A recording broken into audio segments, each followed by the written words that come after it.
Cathy Mivoire, bonjour Cathy Mazur. On avait commencé la partie 1 de géographie et on avait présenté le chapitre 1, espace et paysage de l'urbanisation. Je pense que pour la quatrième Mivoire, on avait même déjà fait le grand 1, étude de cas, le cas d'Istanbul, ce qui n'avait pas été fait pour la quatrième Azur. Dans tous les cas, aujourd'hui, on se consacre au cours proprement dit, espace et paysage de l'urbanisation. La séance prochaine, nous allons la consacrer aux deux études de cas qu'on va reprendre donc Istanbul et Mexico.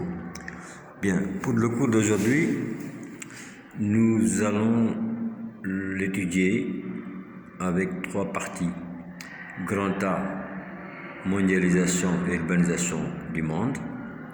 Grand B, espace de la ville et paysage urbain. Et grand C, ville fragmentée. Donc, si nous commençons par le grand A, mondialisation et urbanisation du monde. Vous savez, le monde d'aujourd'hui, en 2020, c'est un monde de citadins. C'est-à-dire que sur une population mondiale d'environ 7,5 milliards d'habitants, vous avez plus de 3,7 milliards qui vivent dans les villes. Ça veut dire qu'aujourd'hui, plus de la moitié de la population du monde habite dans les villes, ce qui n'était pas le cas. Vous savez, la planète Terre, au début, a été peuplée par des chasseurs-cueilleurs. Donc, c'est des gens nomades qui passaient tout le temps à circuler, donc ils n'habitaient nulle part. Ils dormaient ici aujourd'hui, demain ils étaient ailleurs, ainsi de suite. Bon, plus tard, avec la découverte de l'agriculture et de l'élevage, ils se sont sédentarisés. Ils ont formé de petits villages, mais c'est des villages de centaines d'habitants, milliers d'habitants au maximum. Bon, ensuite, des villes sont apparues. Mais aujourd'hui, plus de la moitié de la population du monde habite dans les villes. C'est ça qu'on appelle une planète de citadins. Mais non, dans 30 ans, en 2050, selon les projections que l'on fait, évidemment, quand on vit dans 30 ans, vous pensez que c'est loin. Non, dans 30 ans, c'est quand vous aurez 45 ans, 44 ans même. Donc, c'est bientôt.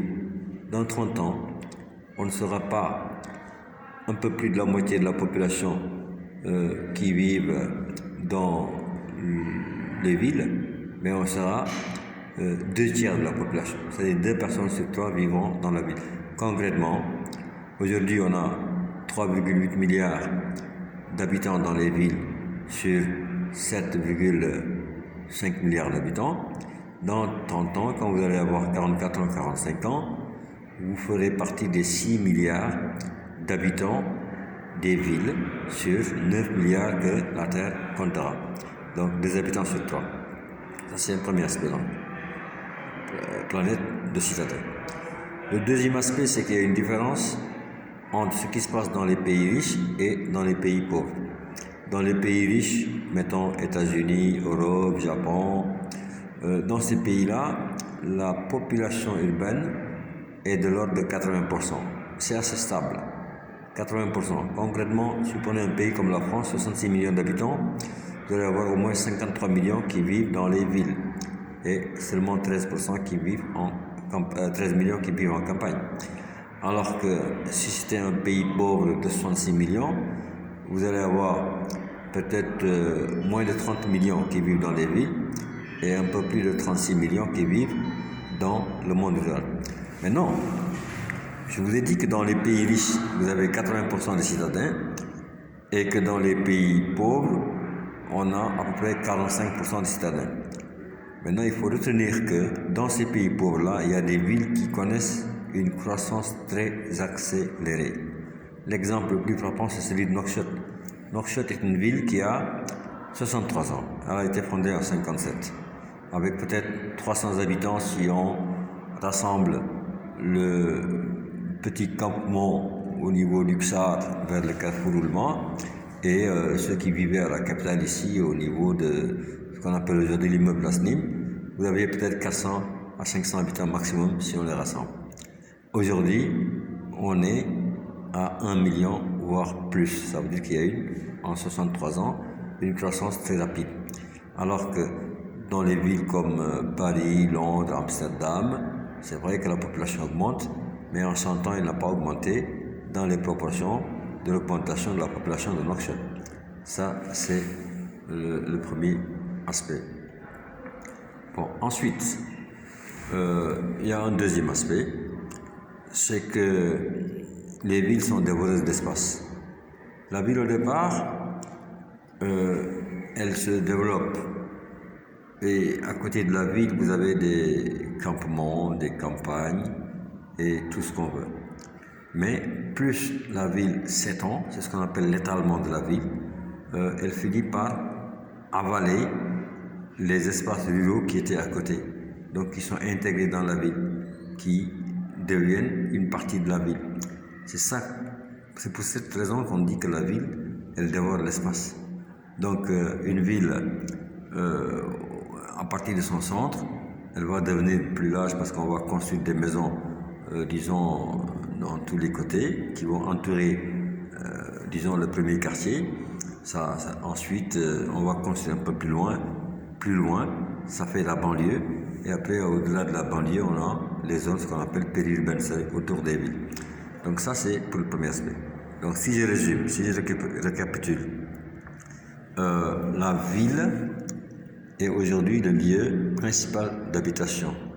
Aujourd'hui, plus de la moitié de la population vit dans les villes. Dans 30 ans, ce sera 2/3 de la population qui vont vivre dans les villes. Maintenant, il y a une différence entre les pays développés où vous avez déjà 80% des citadins contre 20% des ruraux et les pays pauvres où vous n'avez que 45% des citadins contre 55% de ruraux. Cependant, dans ces pays pauvres-là, il y a des villes qui ont une croissance très accélérée, beaucoup plus rapide que ce qui se passe dans les autres pays. Maintenant, si nous passons au grand B, c'est-à-dire espace de la ville et paysage urbain. La ville, elle commence par ce qu'on appelle un centre historique, c'est-à-dire que c'est le siège, c'est le site de la ville, c'est là que la ville a commencé. Dans les pays où les villes ont commencé depuis très longtemps, le centre historique, il est caractérisé aujourd'hui par la présence de monuments, ainsi de suite. Et le centre historique, c'est justement le lieu le plus fréquenté, parce que c'est là qu'il y a les services administratifs, les commerces, c'est là qu'il y a l'administration, donc le commerce, les banques et tout ce qu'on veut. Maintenant, au fur et à mesure que la ville s'étale, il y a de nouveaux quartiers qui sont créés. Maintenant, à côté du centre, vous avez ce qu'on appelle les périphéries. Là aussi, il y a une différence. Dans les pays riches, les citadins les plus aisés préfèrent quitter le centre de la ville pour aller habiter un peu plus loin. D'abord parce qu'ils ont les moyens de se déplacer pour aller habiter un peu plus loin. Ensuite, un peu plus loin, ils vont avoir des terrains beaucoup plus larges et avoir des maisons donc beaucoup plus grandes, plus spacieuses. Et de manière générale, dans ces pays riches-là, le transport urbain est assez bien organisé, donc on peut se déplacer même si on ne prend pas sa voiture personnelle. Alors que dans les pays pauvres, il y a ce qu'on appelle le phénomène de l'exode rural. Beaucoup de gens ont quitté les campagnes pour plusieurs raisons et sont venus s'installer dans la ville. Évidemment, ils ne vont pas aller s'installer au cœur de la ville. Ils vont s'installer dans la périphérie, ils vont construire là-bas des bidonvilles. Donc c'est des quartiers d'habitat très précaires, ainsi de suite. Maintenant, au fur et à mesure qu'une ville grandit, qu'elle s'étale, donc elle va dans toutes les directions pour former ce qu'on appelle une couronne, vous avez des paysages différents. Par exemple, le centre-ville, j'ai dit tout à l'heure, c'est le centre commercial, c'est le centre des affaires, c'est le centre, administratif. Dans les villes anciennes, on va trouver surtout des monuments, d'anciennes maisons et tout ce qu'on veut. Mais dans les nouvelles villes, ce centre, ça va être justement un quartier d'affaires caractérisées par ce qu'on appelle la verticalité. Bon, la verticalité, c'est-à-dire que c'est des maisons, c'est des tours en fait, des tours, des gratte-ciel, des immeubles, parce qu'il n'y a pas assez d'espace, il faut construire en hauteur. Si vous n'avez que 100 mètres carrés, mais vous voulez loger, disons, 1000 personnes, il faut construire beaucoup d'étages, donc des tours de 50, des gratte-ciel. Donc vous pouvez regarder par exemple le cas de Dubaï. Je crois que c'est à la page 199, ou bien voilà, page 197, le cas de Francfort. Ouais, donc un quartier d'affaires avec des gratte-ciel et des tours. Voilà un peu. Donc les paysages, en fait, ça dépend tout simplement disons, du niveau de vie des personnes. Quand c'est des riches qui se déplacent vers la périphérie, ils vont avoir des maisons individuelles, donc c'est des pavillons, c'est bien construit, c'est bien aménagé, avec beaucoup de services derrière, beaucoup de commerce. Mais quand c'est les pauvres qui habitent là-bas, c'est soit les bidonvilles, soit les bars. Les bars, ça veut dire de très grands immeubles de plusieurs étages qui vont avoir donc plusieurs habitations. C'est des habitations communes.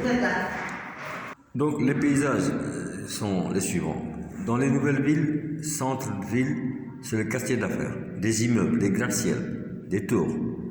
Dans les anciennes villes, le centre, c'est surtout des monuments historiques, comme par exemple à Mexico. Allez voir ça dans votre livre en faisant le tour du chapitre. Mais non, dans les périphéries, ça peut être les bidonvilles.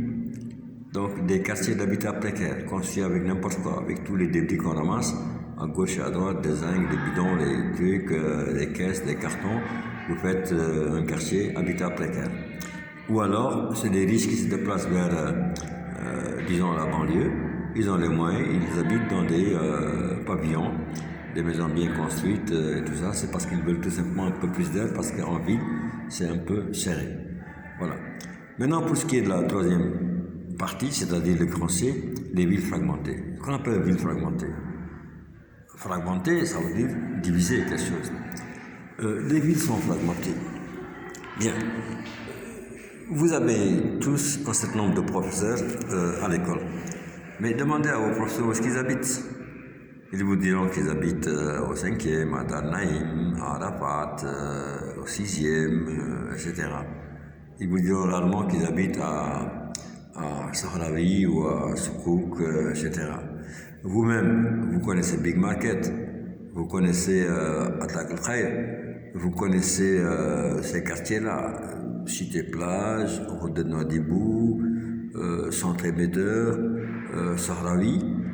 Mais si je vous dis Lengat, si je vous dis Mbalkayaban, si je vous dis Chayara, si je vous dis Goudron Dakhlani, si je vous dis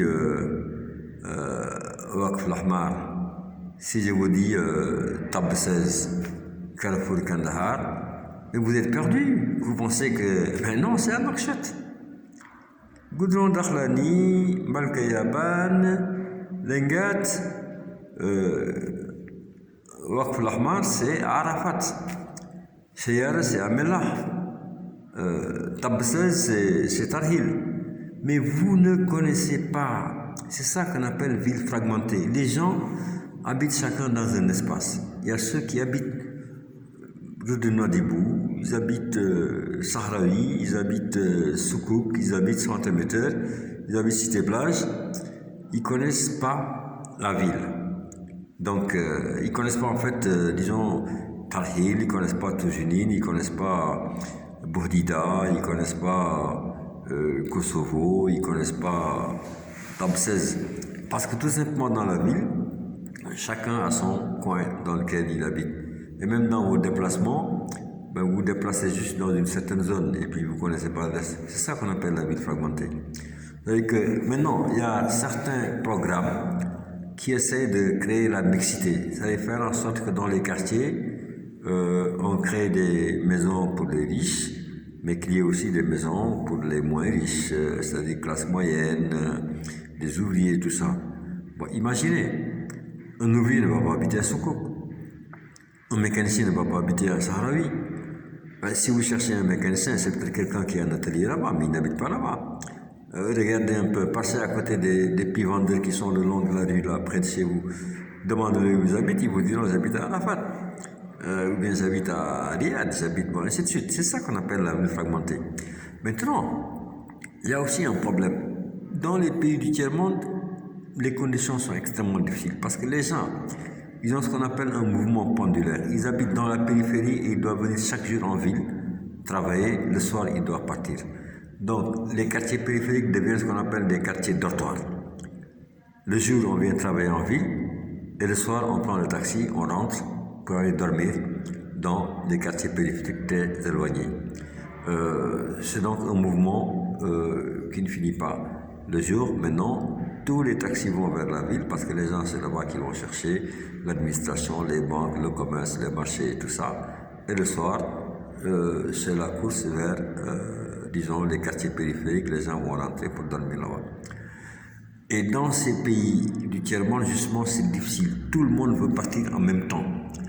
C'est ça qui fait que c'est extrêmement difficile de se déplacer.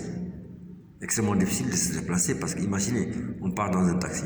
Le taxi prend 6 quand on bloque les gens vraiment à l'intérieur du taxi. Ils sont 6 dans le taxi. Mais si vous voulez déplacer 300 000 personnes, à raison de 6, il faudra combien de taxis qui vont faire combien de fois le tour?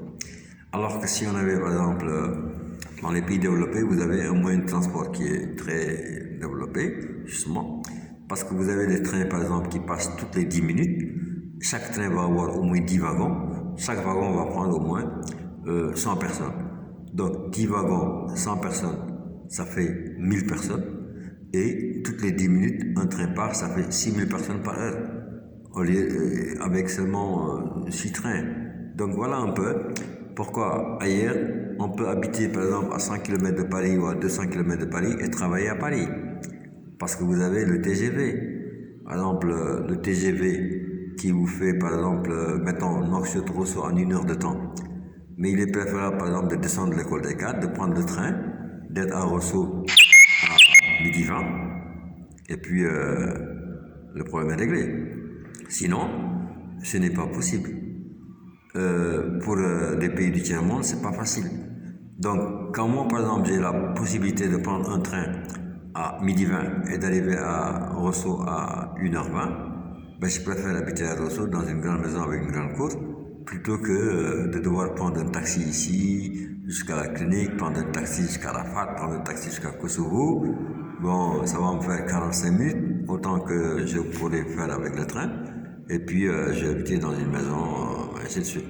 Donc voilà un peu, donc, en résumé, si je récapitule notre chapitre, il va se dérouler comme ça.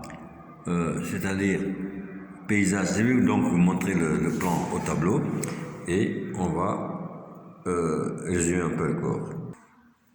Donc vous pouvez noter grand 2, espace et paysage de l'urbanisation. Grand A, mondialisation et urbanisation du monde. Grand B, espace de la ville et paysage urbain. Et grand C, ville fragmentée. Donc c'est ça un peu.